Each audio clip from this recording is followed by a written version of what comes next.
dear students, once again welcome back to my online class.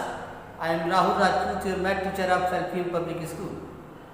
Dear student, today once again we are going to discuss about the profit percentage and loss percentage.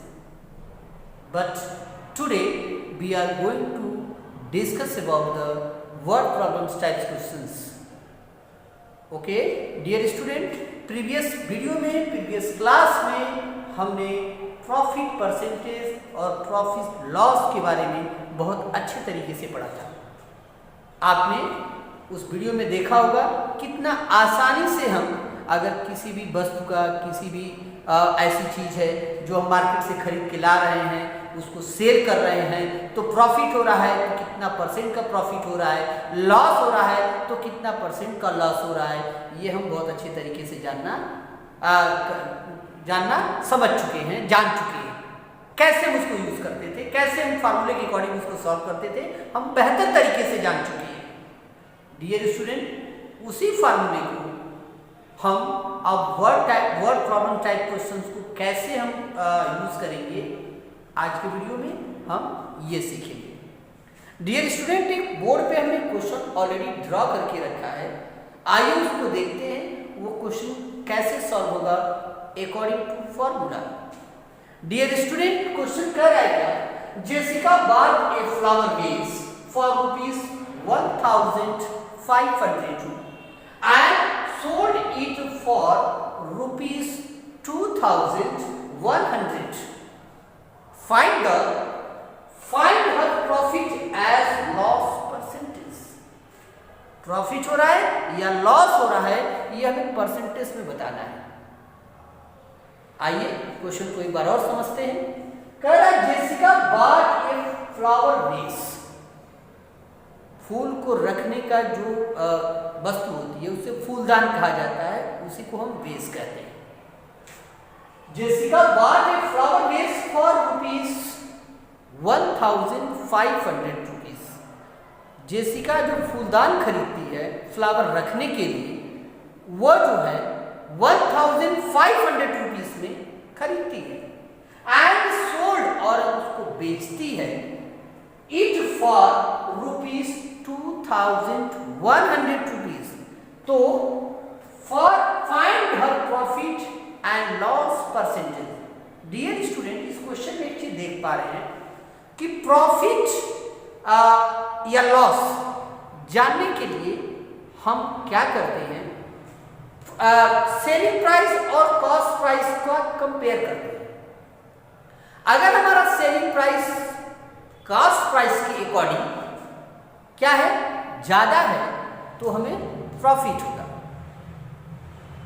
If selling price is greater then cost price, हमें क्या होगा, profit होगा। अगर हमारा cost price बड़ा है और selling price छोटा है तो हमें लॉस होगा। ये चीज बिल्कुल क्लियर है। तो आइए इस क्वेश्चन को हम सॉल्व करते हैं, देखते हैं कैसे इस क्वेश्चन को हम करते हैं। सबसे पहले हम सॉल्यूशन करेंगे और इसके इंपॉर्टेंट पॉइंट को हम ड्रॉ करेंगे। क्वेश्चन में पहले कॉस्ट प्राइस निकालते हैं। Cost price of the cost price of the flower vase क्या है, cost price of the flower vase is equal to rupees 1500। Is that clear to everyone? Cost price of the flower vase is equal to 1500 rupees and selling price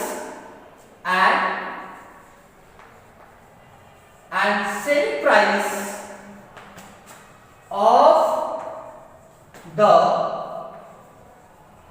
flower vase is equal to how much?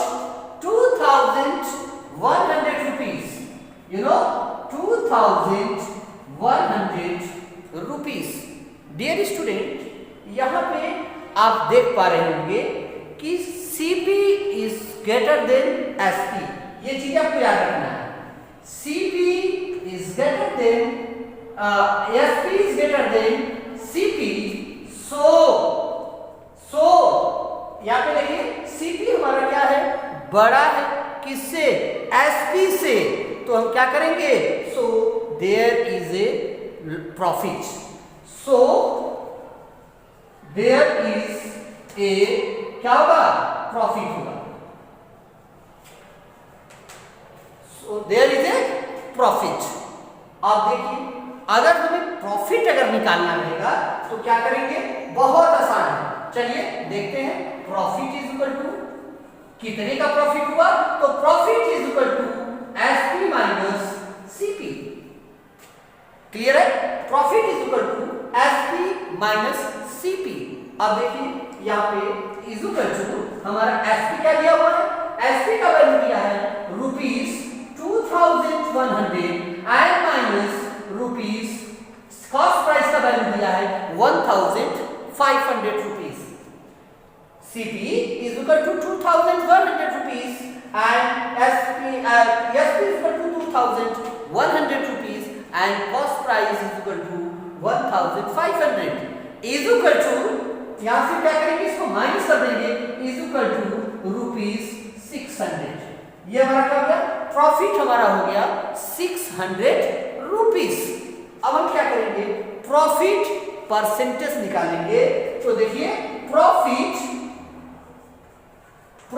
Percentage is equal to profit, formula आपको मालूम होना चाहिए, आपको मालूम भी है, profit upon cost price means CP के multiply 100। Clear, ये हमारा प्रॉफिट तो निकल चुका है, क्या ये तो क्लियर हो गया हमें कि प्रॉफिट हो रहा है because SP is greater than CP, so there is a profit and your profit is rupees 600 and profit percentage is equal to profit upon cost price के multiply 100 and put the value profit is equal to rupees 600 के upon cost price हमारा दिया है 1500 and के multiply 100। Is it clear, हमने यहाँ पे क्या किया है, 600 अपॉन 50 मल्टीप्लाई 100। अब हम क्या करेंगे, यहाँ पे 10 से double zero cancel is equal to 600 के अपॉन 50। ओके, 50 4 जा 60 एंड 0 40। नाउ 40% क्या होगा, 40% का क्या होगा, प्रॉफिट हो गया। ये हमारा क्या हो गया, 40% प्रॉफिट हो गया, यही हमारा क्या हो गया, आंसर हो गया। आइए इस क्वेश्चन को एक बार फिर से रिपीट करते हैं और इसके इंपॉर्टेंट पॉइंट को समझने का एक बार फिर से प्रयास करते हैं। क्वेश्चन हमारा क्या कह रहा है, Jessica bought a flower vase for rupees 1500 and sold it for rupees 2100. Find her profit as loss percentage. हमें फाइंड आउट करना है कि प्रॉफिट हो रहा है या फिर लॉस हो रहा है, और वो भी किसमें, तो परसेंटेज में। तो डियर स्टूडेंट, सबसे पहले you know we have to write down cost price of the flower vase. Cost price of the flower vase is equal to 1500 rupees, and then after we have to write down selling price of the flower vase is equal to 2100 rupees. No, dear student, you know very well CP is greater than FP, so there is a profit. अगर हमारा CP हमारा बड़ा है according to cost price, तो हमें क्या होगा, profit होगा। अब प्रॉफिट हम निकालेंगे, तो profit is equal to, formula हमारा यहाँ होता है प्रॉफिट इज इक्वल टू, ये हमारा फार्मूला है profit is equal to SP minus CP, and value of SP is equal to 2100 and value of CP is equal to 1500। So dear student, 2100 minus 1500 is equal to rupees 600, and 600 is your profit, and we have to convert this profit to the convert into the percentage is profit percentage is equal to profit upon cost price के multiply 100 and put the value in this formula. So 600 upon 1500 के multiply 100. Double zero से double zero को cancel कर देंगे या फिर 115 या 1500 इस 100 का इसमें डिवाइड करेंगे तो क्या आएगा 15 आएगा। और वैसे आप ऑलरेडी करना चाहते हैं बिना डिवाइड करने डबल जीरो को डबल जीरो से कैंसिल कर दीजिए 15 और 1 का इसमें डिवाइड करेंगे तो 15 1 जा 15। अब फिर हमारा नूल फ्रैक्शन क्या हो गया तो 600 upon 15 and 650 is equal to 600 upon 15 is equal to 40% is your profit। तो जेसिका को क्या हुआ उस फ्लावर पॉट को खरीद के सेल करने में 40% का प्रॉफिट हुआ।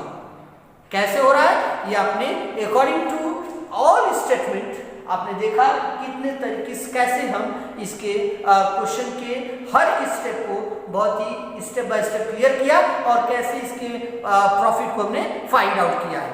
इसी तरीके के बहुत सारे क्वेश्चंस आपके टेक्स्ट बुक में दे रखे हैं। किसी क्वेश्चन में प्रॉफिट होगा तो किसी क्वेश्चन में लॉस होगा। हमें लॉस परसेंटेज और लॉस प्रॉफिट कैसे फाइंड आउट करना है इस वीडियो में हम बहुत अच्छी तरीके से समझ चुके हैं। अगर किसी क्वेश्चन में लॉस हो रहा है तो हम लॉस के अकॉर्डिंग फार्मूला को ड्रॉ करेंगे और लॉस परसेंटेज को बड़े आसानी से फाइंड आउट कर लेंगे। डियर स्टूडेंट बहुत सारे क्वेश्चन को हमें सॉल्व करना है इस चैप्टर में। अगर आपको किसी भी क्वेश्चन को सॉल्व करते हुए कोई प्रॉब्लम होती है तो मेरे कमेंट बॉक्स में उस प्रॉब्लम को जरूर शेयर करें। हम कोशिश करेंगे कि आपके कमेंट बॉक्स में जो मैसेज है जो प्रॉब्लम है उनको बहुत अच्छे तरीके से दूर कर दें। ओके जो भी क्वेश्चन है उसे आप सॉल्व करें और बहुत ही आसानी तरीके से इसको आप समझ चुके हैं तो बड़े आसानी से इस क्वेश्चन को आप सॉल्व कर सकते हैं। अगर इन केस किसी को दिक्कत आती हो तो क्वेश्चन जरूर पूछें। तब तक के लिए टेक केयर।